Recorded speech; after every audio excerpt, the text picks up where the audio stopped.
যদিও শ্রীকৃষ্ণ ভগবদ গীতায় বলেছেন সম্ভবামি যুগে যুগে, কিন্তু স্বয়ং ভগবান শ্রীকৃষ্ণ যুগে যুগে আসেন না।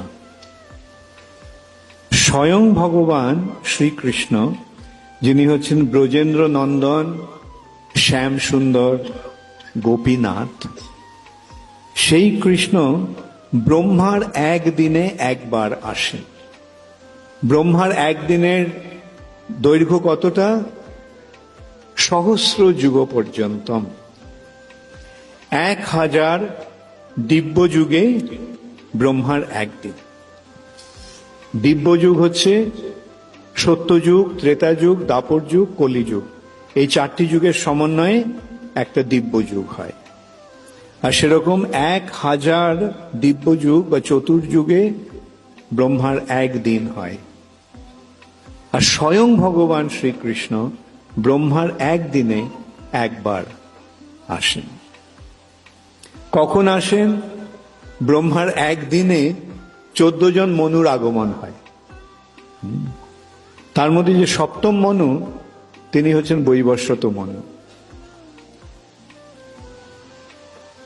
ব্রহ্মার একদিনে মানে 1000 চতুর্যুগে 14 জন মনু আসেন। তার মানে এক একজন মনুর রাজত্বকাল বা স্থিতিশকাল হচ্ছে 71 চতুর্যুগ।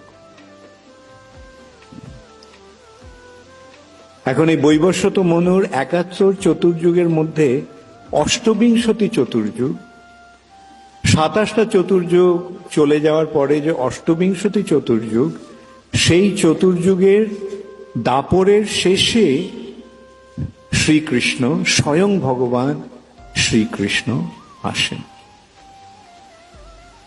আচ্ছা, এই যে স্বয়ং ভগবান শ্রীকৃষ্ণ, তার সম্বন্ধে শ্রীমদ্ ভাগবতে এইভাবে বর্ণনা করা হচ্ছে যে শ্রীমদ্ ভাগবতের প্রথম দিকে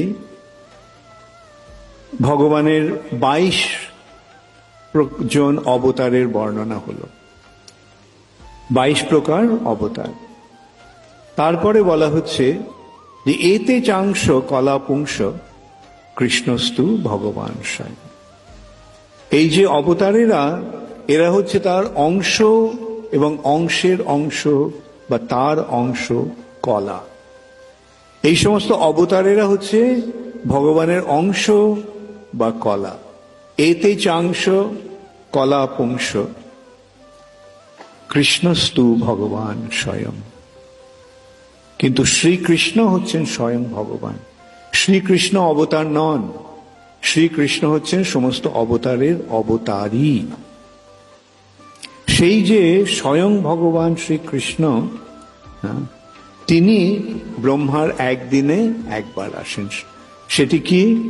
যেটা আমরা এখন বিচার করলাম, সপ্তম মন্বন্তর, বৈবস্বত মন্বন্তরের অষ্টবিংশতি চতুর্যুগের দাপর যুগের শেষে শ্রীকৃষ্ণ আসেন।